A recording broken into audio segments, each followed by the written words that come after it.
I am Agbonlahor Blessing. I've learned what I wanted to learn about the great Benin Empire. Yeah, but why I'm putting this video first before the main video is the man that you will see in this video. This man, after the whole lecture I got from him, I said, sir, can you just take this little offering from me? The man said no. He's more interested in sharing the knowledge than what he will get. After all, this year he's going for retirement. So what's there? And he said he's even more happy that a younger generation like me is interested in, like, is willing to learn about this whole thing. Like, this man, like, I almost cried. I almost cried. So normally I will have make this video posh, you know, try to edit, cut. No, this video is going to be strict. It may likely not be. It may likely not be this video may likely not be the freshest. Yeah, my only gear I have is my phone and my microphone. My phone is my camera, my mic is my audio. That's all I have. So I just want to learn, and I want you to learn as well. The man so much inspire me, and for me, I think this job is something I will do for a very long time.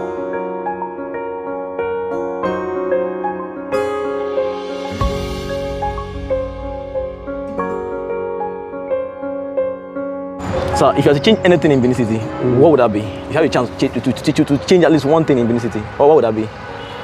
Especially the people's attitude. The people's attitude to artifacts, and we are talking of not only objects, especially the destruction of the moat. I don't like it. Wow. I don't like it. So you stop everything? They are not interested. They are just interested in the money. Sell moat, desecrate the moat, encroach on it. It makes me, I feel in that area, as a museum, we have failed. Wow. Because we were not, they gave us the role, but they didn't empower us to carry out the role.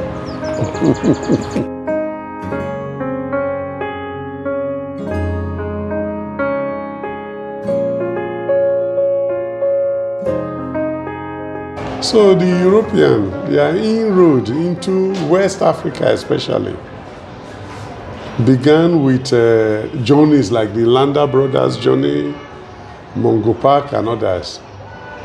They were all to just secure the safe route for the Europeans, the traders, to come in the name of Royal Niger Company and the so-called other commercial companies that are still existing in various names today. So as I said before, when they started their trade, especially in the coast of Africa, Gold Coast,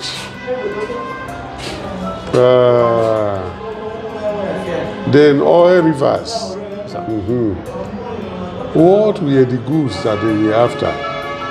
What are the goods, sir? Oil. That's crude oil. Not crude oil. Crude oil has not come.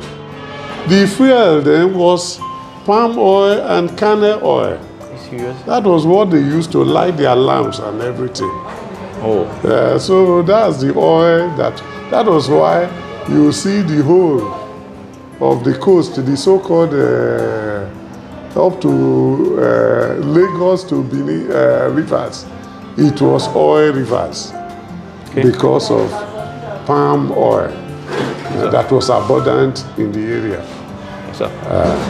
So this oil was used to light their lamps, to even burn their fuel during winter. That was the oil there. Petrol was certainly not a part of it. Crude oil was not there. What happened? Why did they invade Benin City? That one will come later. Since Benin fell within this sphere of influence, area that Britain was interested in.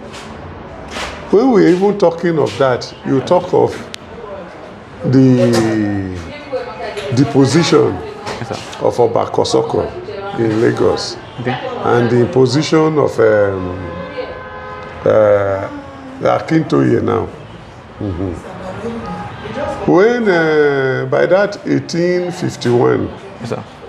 they interfered in the fight between Kosoko and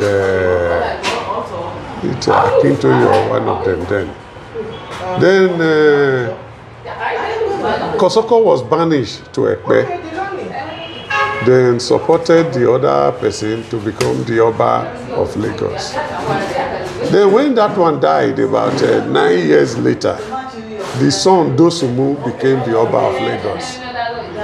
Then they now forced him to sign a treaty, and in 1861, Lagos became the first directly ruled area in Nigeria By the Britain. by the British.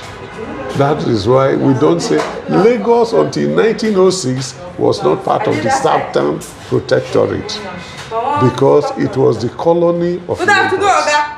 It was the colony of Lagos and ruled directly by a British governor. That is the reason you see schools in Lagos and all. In the early 19th century, Lagos already had British presence and all. Yeah. Yeah, sure. So, as I was saying, the Berlin West African Conference, we have forgotten that this was in 1871 to 3. There, Europe shared West Africa amongst themselves. And this territory that is known as Nigeria fell under the portion allotted to Britain. So whether Benin did anything or not, Benin would have been conquered. The way Sokoto didn't do anything, it was conquered.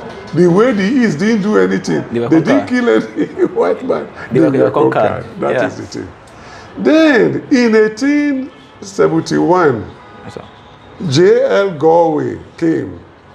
J.L. Galway, he came and signed a treaty with Oba Ovorame that Benin will not close market for any reason, because since Benin controlled from here to the coast in Warri, that the coast will not be closed, nothing will happen.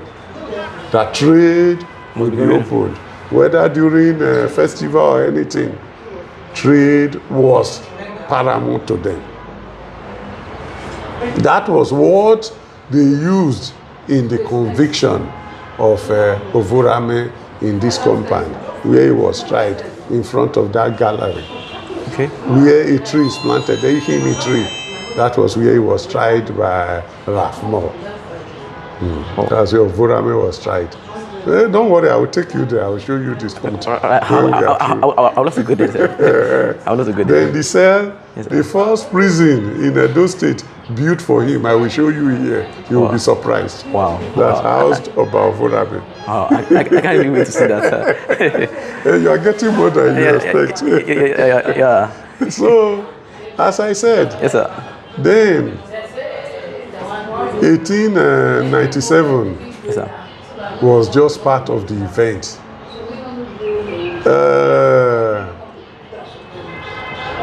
What's his name? The British Council, the British governor of Lagos, was the one that led the expedition to come and see the Oba in Benin. That is this man that was killed at Ugbine. What's his name again? James Philip. Philip. So he was the British governor. So on his way, he sent a message to the Oba, I am coming to meet you. The Oba sent a message, it is Igwe time. I don't receive visitors. No deal, no trade deal. But in a commercial country where trade has gone beyond everything, their reason for coming was economic. Britain was industrialized at this time, and all their raw materials were from this area. It was from West Africa, let's say Africa the South and the world. Then what are you saying to come and telling such primitive thing that you have a festival? So trade has been stopped against what you reportedly signed with J.L. Galway. But according to Oba Ovorame, He didn't sign, but there was S mark there. He said Oba does not touch fountain pen. That was the excuse he used then. But somebody put S mark that it was Ovorame that signed it. That was why he was convicted. In the end, he didn't allow them, but against advice, they have started conquering the West. Who was the primitive Oba of Benin to stop them? They started coming, forgetting that Benin was an independent kingdom. Yes, this was the transition. Benin has heard stories of how they were conquering the West. Chief Oba Hawaii and others accosted them, and James Phillips and others were killed. But some of the parties escaped and found their way back to Lagos and subsequently to England. They now mobilized under Admiral Rossing and invaded Benin. Why did they invade the Benin city? The Berlin West African Conference has shared Benin to Britain. So whether Phillips was killed or not, Benin would have been invaded. Wow. It was just an excuse. Okay. The Berlin West African Conference, Benin, the whole of Nigeria has been shared. They have even shortly after, they've given this place Niger area. They've named it. So it was to take physical possession. So whether Benin did anything or not, it's an opportunity to. Yeah. Oyo didn't do anything. Did Ife do anything? Did Ibadan do anything? No. Did Igboland do anything? No. So that is the thing. We fell within that their economic sphere. As an industrialized country with the needed raw material. So such primitive argument as closure of market to be dictated as at when due by the, but they didn't like it. And having developed sophisticated weapons more than the Flintstone and other weapons we had, they knew they would overrun Benin. And they put all those ones at their disposition, and Benin was conquered. Even in their invasion, the discussion, if you see the write-up by Admiral Rossing and his men, they said it, that to recoup what we have lost, we are going to collect artifacts and all from Benin. It's there. I saw it. If I even still search, or maybe I'll see some of the documents. They said it. So for people to say they took 1,500, 15,000 of them, no. They said they were going to raid Benin to recoup their expenses, yes. When having done that, they took over the economy, dictated the price of the materials, dictated what we will plant, our farmlands and all, turned the farmlands into reserve lands, and told us what to plant, when to harvest, and how you will sell it. Wow. So you see the maximum exploitation of Africa. Especially, let's confine it to Nigeria. Sir, I want to know, sir, what role did the Benin City play in during the slave era? How did the slaves start in Benin City? Okay, there has always been in Africa, not only Benin, there has always been slaves, but not the punitive slavery that the British now introduced, especially with the taking of West Africans to Europe. Not Europe, to the New World. Okay, that was what it was. It was called. Even in England and all, from time, in Kanu and all, Yes, sir. it took about 8 people to get 1 horse, 8 slaves in exchange for 1 horse. It even rose later to almost 20. 20 human beings for 1 person. Like when I got to Badagry, I was told they exchanged 40 human beings for 1 umbrella. Okay. In Badagry. Although it was not this size, you know, it's that wide one like the traders do. Yeah. It's not the normal. I know. I saw the umbrella there. Yes, they exchange humans for hot and others. 10 human beings for one horse. Hot. I'm talking of aromatic snap and others. So they exchange humans for it. Old clothes, mirror. Even mirror. I saw the mirror in Badagry Museum. That's the thing. These were the goods they got. Then another thing was guns from time. Even before the British came, the Portuguese, they exchanged people for guns. But like Benin, they never sold males. Males? It was only female. Why? They saw it affected the population. So the people that were sold were always tributes brought by the adjoining kingdoms. That's males that were sold. No Benin male was sold. Only Benin females. Wow. That was the decision. So he needed the male population for labor and war. As an empire, you have to keep your subjects under subjugation. So if you are depleted of your male, they will invade you or break free. Yeah. That's the thing. Okay. So Benin never sold male slaves. The male slaves they sold were tributes from the adjoining kingdoms, their vassal states. They are victims. Yes, not victims, vassal states, the states that were under them. You just tell them, bring 10 men for us. They pay that as a yearly tribute. Wow. So as the sheep is bettered there, they send them. But why would they get involved in slavery in the first place? Since they have the economic power, the umbrella, mirror. Where do you see mirror? Where do you see foam?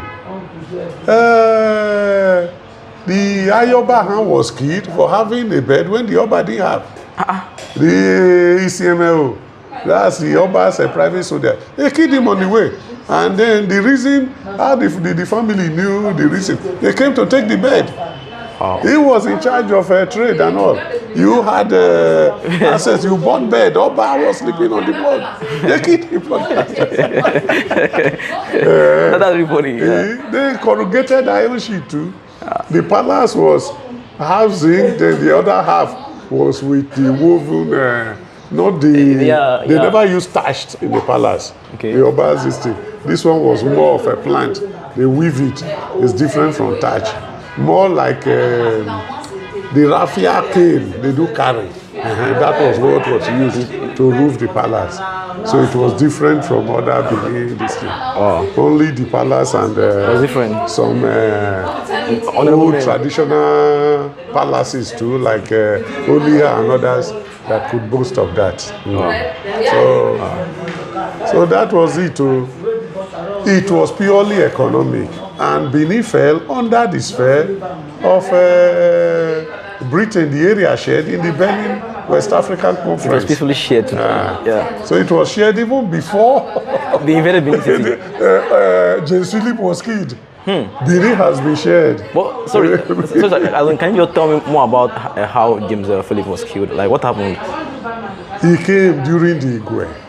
You don't see Oba. Oba is always incommunicado. The festival was not only just a festival, it was also a spiritual exercise. Okay. Oba had rules and regulations. The Oba, yes, was the most powerful man in the kingdom of Benin. But the Oba was under the authority of his priests and chiefs. He was under the inspiration, under the direction of the priest especially. He does what they tell him. Don't talk, don't go out, don't do this. Yes, he was the highest person in the land, but he was controlled by the priest and the traditional institution. Okay, so Benin had so many do's and don'ts, and among them, according the Oba does not receive visitors then, they were not allowed, and you were coming to see him at that time. Other visitors that came, were they denied? He accepted. Like he knew that Oba doesn't accept visitors at that time.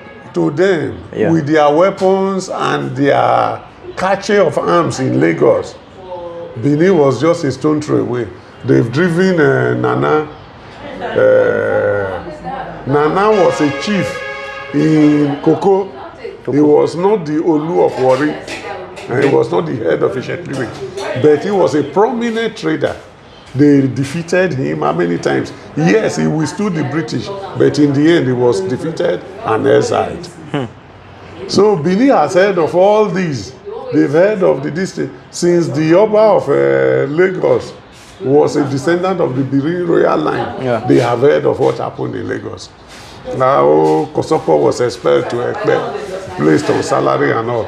They saw the invasion in the west. They've heard of the Kiriji War, which is the sound of the mortar bombardment. So in Ibadan. In the west, in the whole of the west. So when you talk of the Kiriji, the sound of the mortar bombardment. So they've heard of all those ones. Those scary stories. That's the thing. And their so-called sorcerers and all have told them, you are next. So he was now cautious not to offend them. Yes, he said, I never sent on back Hawaii, but they were your emissaries. They went to wait for them at Ugbinede. So he couldn't. That is one of the mistakes people still make today about Benin Massacre. Okay. Benin Massacre is not a Nigerian word. It's not the conquest of Benin. It's the British term for the killing of James Phillips and his party. Even people don't know. They still say it. They use the word Benin Massacre. It was the British newspapers and all to raise the agitation for the destruction of Benin that used the word Benin Massacre. The city of blood and things like that. So Benin Massacre is not. You even see statues and all in Benin around Ring Road. Yeah. They say he did this during Benin Massacre. Benin Massacre is not the conquest of Benin, it's the killing of James Philip and his party by Benin. That is the Benin Massacre. So it's a wrong term for Nigerians to use. Wow. This is really an eye-opener. Thank you. So, as I said, it came. It took a while until 1898 before the Oba finally surrendered. Even at that time, the son was still fighting at Igbanke, Oviaware was at Eho and all, while the Ologboshere that was needed until he was caught at Okemwe, he was busy fighting. The younger brother of Oviaware was killed at Eho. Wow. So the war continued. Even people just talk of that 1897, 1898. Up to 3 white men were still killed. Wow. So this was like defense of Benin. Like how many years did this war? British were already in charge of Benin City, but the suburb refused to give up. Even the fact that the Oba was banished. No, it was that 1898 that the Oba now submitted himself. As I told you, this building was built. That 1898. This building you are here, the one in front was built. Then I will show you the prison that was built to that 1898 to house Oba Ovorabe. The first prison in Benin and in Edo State. I can't wait to see the prison.